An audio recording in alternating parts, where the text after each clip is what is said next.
In 1968, when I graduated from medical school, almost everybody in the world was coming to the United States to advance their education, be it in healthcare or other fields of sciences. During this period of time, the majority of care in the United States was given by family practitioners. All the myriad of specialties that we now have had not come into being yet. Now, in this day and age, we have many, many specialists. We got specialists for the most minor things. You got a orthopedic surgeon that only works on clavicles. You have another orthopedic surgeon that only works on ankles. And goodness, can you imagine being that limited in your scope of knowledge in medicine and being able to help the patient in any other field or other problem they have? Why on earth did these doctors go to medical school? Why did they go to college? Why not just send them to clavicle school for a couple weeks and teach them everything you can do with a broken clavicle, and they can skip the obstetrics, the psychiatry, the pediatrics, the infectious diseases, and we can go on and on and on. They just need to go to clavicle school for a couple weeks. The medical education has become a farce with how specialized we are. And the big problem with the specialists is they cannot connect the dots.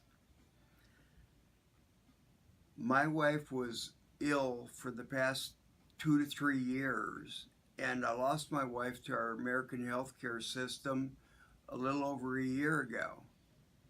And each specialist said, well, she needs more things done. But then you say, well, can you do it? Well, no, we have to send you to another specialist. The last time my wife left Baylor Medical Center, her infectious disease doctor said she needed a bone marrow done, and then proceeded to tell me, well, we'll have to schedule one. I said, where does she need it done? They said, right now. And so we called Baylor to make an appointment for her, and Baylor says we can get you in 3 months. Now, if somebody's losing their blood and all the institution you're going to is just filling up their tank periodically and not finding out the reason why, that seems to be gross malpractice. I wrote on the big whiteboard in my wife's room one day to the doctor, this is not rocket science. If my wife's blood is being lost, she is, number one, she's not making her blood, number two, she's destroying her blood, or number three, she's losing blood. It's very, very simple. You can teach a high school youngster this inside of 5 minutes and they're going to understand. But we put up with this problem for years and nobody bothered to do anything about it. Until finally, my wife and I decided we had to go to Norway for our health care. Scandinavian countries rank very high in our world in health care. And unfortunately, we did not get Lori to Norway fast enough, and she died a victim of our American healthcare system.